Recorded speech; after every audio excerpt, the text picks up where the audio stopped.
আমরা আইন পড়েছি একমাত্র একটা কারণেই যে আমাদের বাবার বিচার আমরা চাই এবং আমাদের বাবার বিচার করে ছাড়বো। আমি অ্যাডভোকেট সাকিব রহমান, আমি শহীদ কর্নেল কুদরত ইলাহীর সন্তান। আমি সহ এখানে রাকিন আহমেদ আছে, বিডিআরের লাস্ট ডিজির ছেলে। আমরা আইন পড়েছি একমাত্র একটা কারণেই যে আমাদের বাবার বিচার আমরা চাই এবং আমাদের বাবার বিচার করে ছাড়বো। এবং আমরা অনেক কৃতজ্ঞ যে এই ছাত্র জনতার এই আন্দোলনের পরে আমার ছাত্ররা, আমি নর্থ সাউথ বিশ্ববিদ্যালয়ে পড়ে আমার ছাত্ররা আমাকে এসে বলতো যে স্যার আমরা তো পেয়েছি কিন্তু আপনার জন্য আমরা সবচাইতে বেশি খুশি। এবং এই সরকার যখন কিনা তদন্ত কমিশনটা করে নাই, তারপরে বোঝা গিয়েছে যে জনগণ কতটা তার মনে প্রাণে এই বিডিআর পিলখানা হত্যাকাণ্ডকে ধারণ করে। এই কারণে আমরা আজকে অভিযোগ দায় করছি এবং আমরা আশাবাদী যে আমরা এর সঠিক বিচার পাবো, এর থেকে বেশি। আসসালামু আলাইকুম, আমি রাকিন আহমেদ ভুইয়া। আমি শহীদ জেনারেল শাকিল আহমেদের ছেলে, শহীদ নাজনীন আহমেদের ছেলে। পিলখানা হত্যাকাণ্ড যে পরিমাণ ষড়যন্ত্র হয়েছে, 57 দেশপ্রেমিক সেনাবাহিনী অফিসার হত্যা করার জন্য, শুধু বাংলাদেশ সেনাবাহিনী ধ্বংস করার জন্য না, বাংলাদেশ রাইফেল ধ্বংস করার জন্য না, বাংলাদেশের সার্বভৌমত্ব ধ্বংস করার জন্য। পিলখানার ভিতরে, সরি আমি বলতে আমার কষ্ট হয়,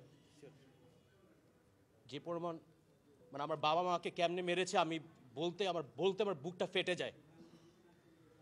আমাকে অফিসার বলেছিল, বাবা তুমি তোমার বাবা মার লাশ দেখো না, তুমি নিতে পারবে না বাবা।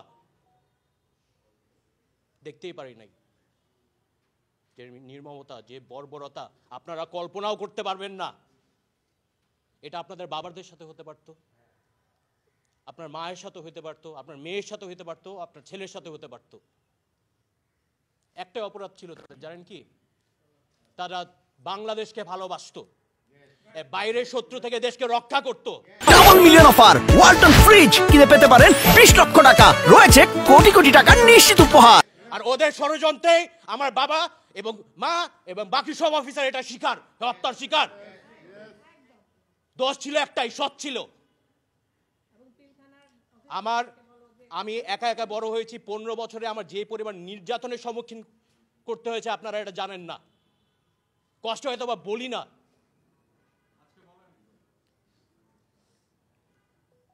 আমরা চাই সুষ্ঠু বিচারটা হোক। 15 বছর একা ছিলাম, শুধু একমাত্র আল্লাহ তাআলা ছিল আমার পাশে। আমি বিশ্বাস আমরা বিজয় হব ইনশাআল্লাহ। আর কোন ষড়যন্ত্রকারী আমাদের থামায় রাখতে পারবে না ইনশাআল্লাহ। Thank you. আসসালামু আলাইকুম। আমি পিলখানা হত্যাকাণ্ডের একমাত্র বাধাদানকারী শহীদ কেন্দ্রীয় সুবেদার মেজর নুরুল ইসলামের ছেলে।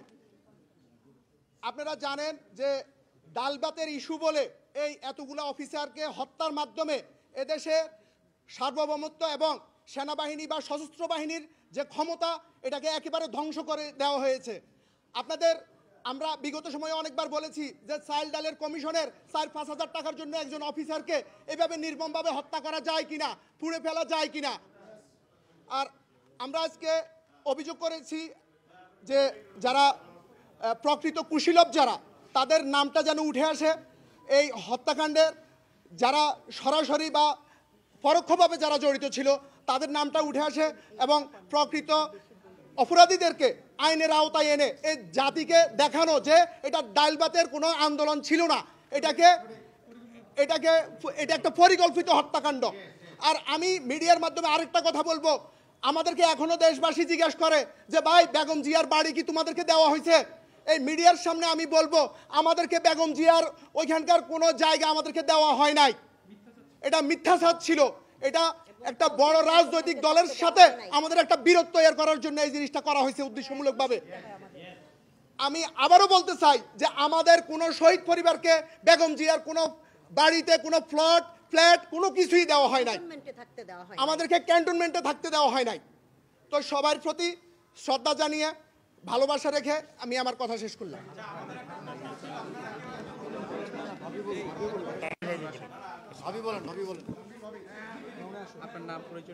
আসসালামু আলাইকুম, আমি তাসনুভা মাহা, আমার স্বামী শহীদ মেজর তানভীর হায়দার নূর। 25 ফেব্রুয়ারি পিলখানা হত্যাকাণ্ডে আমার স্বামীর লাশ পাওয়া যায়নি। সিঁড়িতে ওঠা নিয়ম নাই রে ভাই, বক্তব্যের মাঝখানে কেন কথাগুলো বলেন? বলেন আপনি, বলেন 25-26 ফেব্রুয়ারির পিলখানা হত্যাকাণ্ডে আমার স্বামীর লাশ পাওয়া যায়নি। এরপর আমার স্বামীর হত্যাকাণ্ডের পরে আমাকে 4 বার ডিএনএ টেস্ট করানোর ব্যবস্থা করে দেওয়া হয় আমার সন্তানদের সাথে এবং আমার সন্তানের দাদার সাথে। করার পর থেকে এই পর্যন্ত তার 4 বার ডিএনএ টেস্ট হয়, কিন্তু আমাকে 10 মাস পরে একজনের লাশ দেওয়া হয়।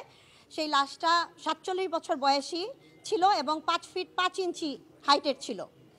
যেখানে আমার হাজব্যান্ড 25 ফেব্রুয়ারি 2009 সালে তার বয়স ছিল 28 বছর 5 মাস 25 দিন এবং তার হাইট ছিল 5 ফিট 10 ইঞ্চি, 5 ফিট 11.5 ইঞ্চি।